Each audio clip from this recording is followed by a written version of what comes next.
And God gave me a sermon one time that, you know, you got to have action to feel His presence. You got to have action for something to happen. If I want to throw that light switch and go, light switch, move. One day it might happen. I know you can go right now and go, lights come on, and they'll come on. But, you know, right now, that's a bad sermon for that type of thing. So you go to that light switch and you go, turn on. Come on, turn on. It ain't going to do anything. So I reach out and I touch it. You got to have an action to get a reaction. A lot of times you got to have an action to get a reaction from God. A lot of times He's waiting on you. He's waiting on you. I've got all the faith in the world that God can heal whatever's going on in your body. You say, well, how can you do that? You know, what happens if it don't happen? Guess what? You can blame me all you want, but when you're blaming me, you're blaming God, because I'm doing exactly what God's called me to do. The thing of it is a lot of times I can have the faith to lay hands on you and know that God's going to heal you. Heal whatever's going on in your body. But if you don't have that faith, guess what? I can't get your healing for you.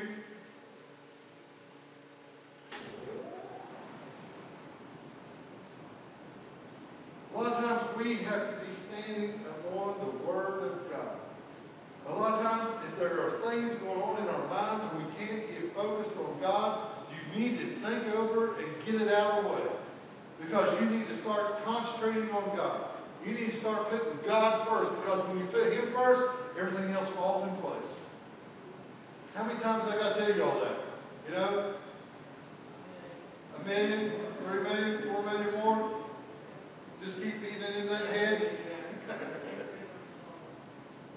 But it's very true. You know, if you allow God to be one, and I don't say that you have to go around carrying a Bible everywhere you go, and you don't have to go around and testify and cast judgment on everybody every place you go. That's not putting God first. What's putting God first is loving Him with all your heart and soul and mind.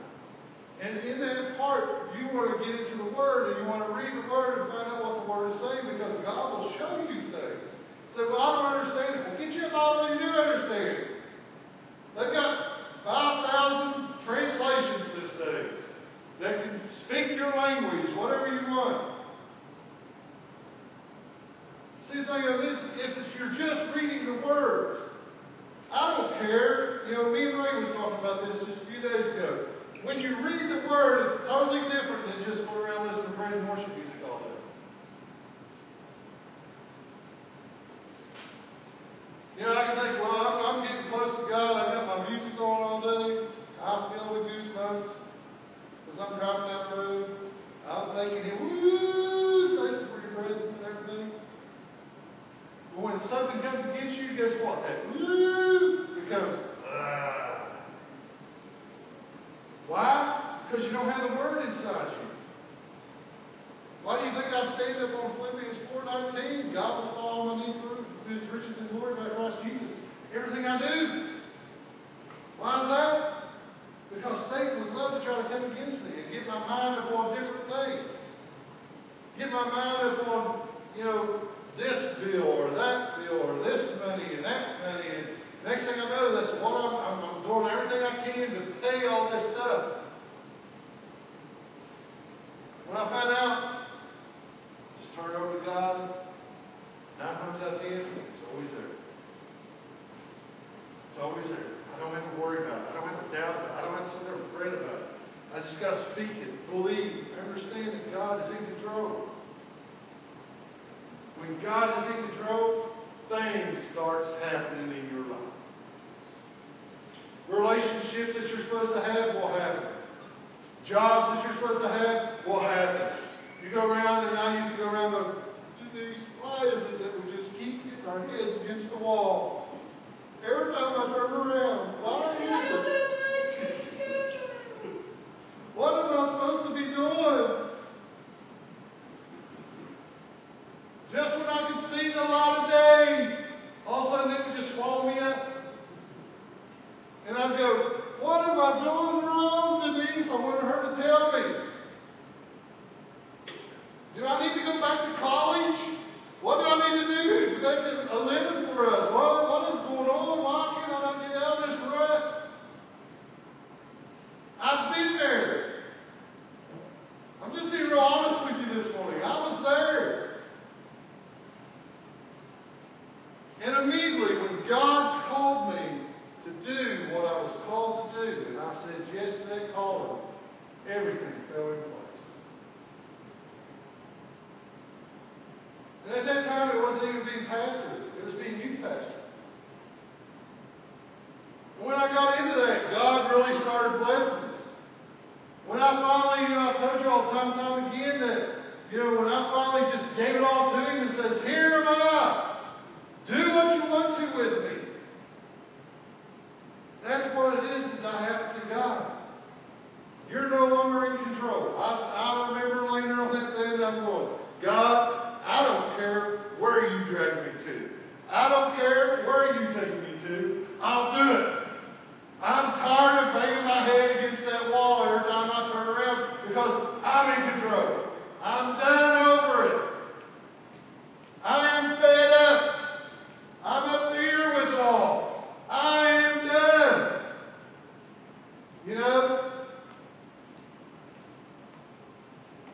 Satan loves to get us swallowed around in that stuff. I'd read the Word, and God, just show me something. Just show me something. Give me a sign. Show me something. I'd read His Word, I'd read His Word, I'd read. And, the whole thing was the reason why I didn't receive anything was because I was looking for a certain thing. Now, some of the faces I'm getting, I know that you've been there. I've got this Word, and I've torn it upside down, and everything else. God, I've even done this number. Okay?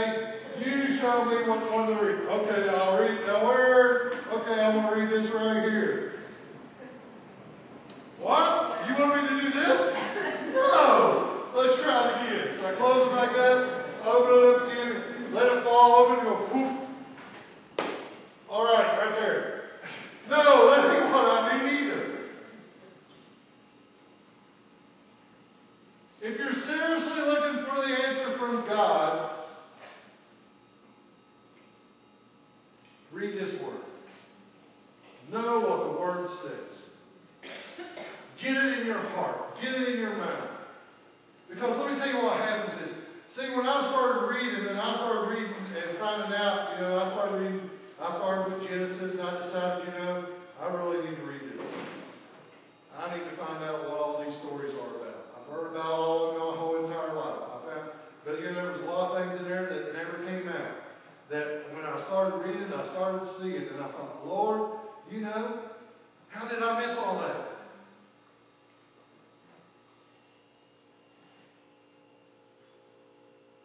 God knows exactly what you need, when you need it, but you've got to get into His Word. You've got to get into His face. How many have ever heard that the squeaky wheel is always the one that gets the most oil? I hear that all the time from my homeowners. The reason why I cry about everything is because I'll get your attention. If you start going before God, do you not think you'll get His attention?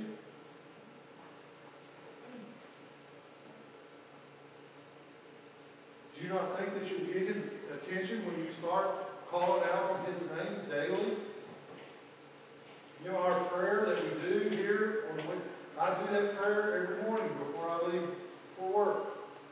I've got that prayer and I've got another prayer that I pray over my body, that you heal my body from top to head to soles of my feet.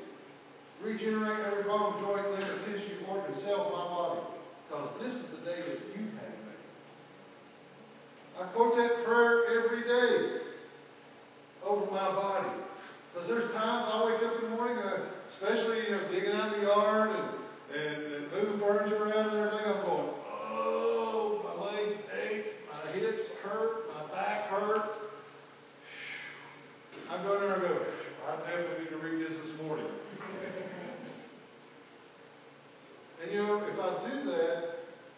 my day goes all right. I was looking and I was telling myself, since I've got all the houses that's going, I'll stick it out again here. Me and Hannah leaves every morning about 20 after 6 to 6:30. And that starts my day. Because generally I don't get back home till late that evening. And, a lot of times when we're rushing and I'm trying to get her out the door and stuff, I'll run out and forget to say my prayer.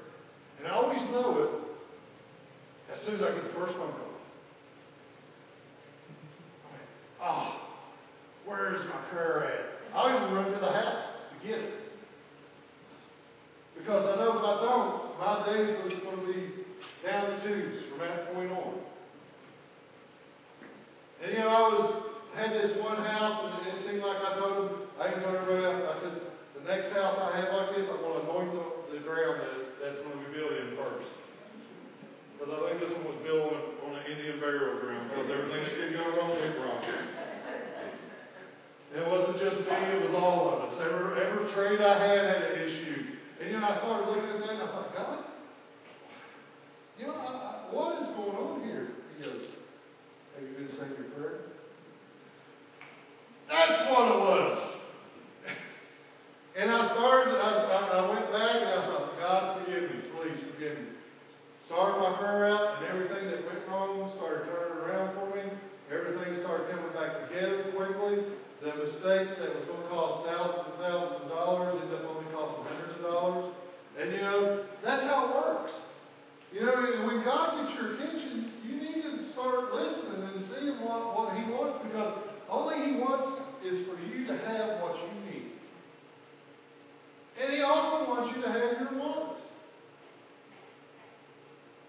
And a lot of times, if we get into a place, this is the other thing that we forget is, sometimes if we get into a place that we feel like we don't need God no more because all the money's coming in, and we're sufficient, look at what I'm doing, look how great I am, and look, and next thing you know, you're back on the bottom of the barrel again, looking up, going, how did I get back here?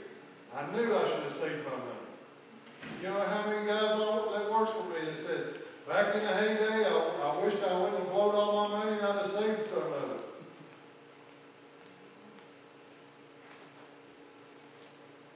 A lot of times when we get to the bottom of the barrel again, God gets our attention and says, listen, you remember how this worked last time? It's all about me. It's not about you. Who do you think gave you the talents to do what you're doing? I thank God for my dad, and I was able to tell him that before he passed away. I looked at him, and he's laying there in the bed at the hospital. I was kind of communicating with him a little bit. I told him, I said, Dad, I never really have to thank you, but I need to thank you. And he looked at me kind of funny, and I said, if I wouldn't have learned and you wouldn't have took me as a young kid and teach me, and I thought it was child abuse at that time. She was trying to teach me how to hammer and me smashing my fingers and everything else. But I said, I want you to know that I've never had to go hungry. Neither had my family had to go hungry because of what you taught me. That's why I'm doing the job I'm doing today. God gives me the talents. God has given me the administration ability. That's why I'm building houses 2 months faster than what they used to do. And I know that, and I give it all to God. They look at me and go, how are you doing it? I said, God gave me the ability to be able to do this. I told y'all before, I'll be driving down the road, and God goes, well, you got this house going. Have you checked this, and this? And I'm just telling you, this is how my mind works while I'm driving down the road. No, not really. Well, you really, when you go walk this house, I walk the house, make my list. I got a notebook in my van, I can show you. It's got a list, I've got everything worked out. I got one that's getting ready to come into drywall this coming week. I've already got drywall, paint, trim, tile, cabinets. When it will come out and temple at the top for the cabinets. I've already got that lined out. That takes me all the way up to May 17th. You know how much easier it makes my job? I go, thank you, God. I'm so happy that you know what you're doing and You know, because the only thing it does is, the only thing I do is I send out text. You got my text? Because I text them all now, call them. And where they can't say, I didn't know you was coming this quick. You got my text? No, nobody needs to meet Steve Cassidy that's coming, okay? I don't know how that happened. No, I did not set up an appointment with your wife. No, I did not do that. I don't know what happened there.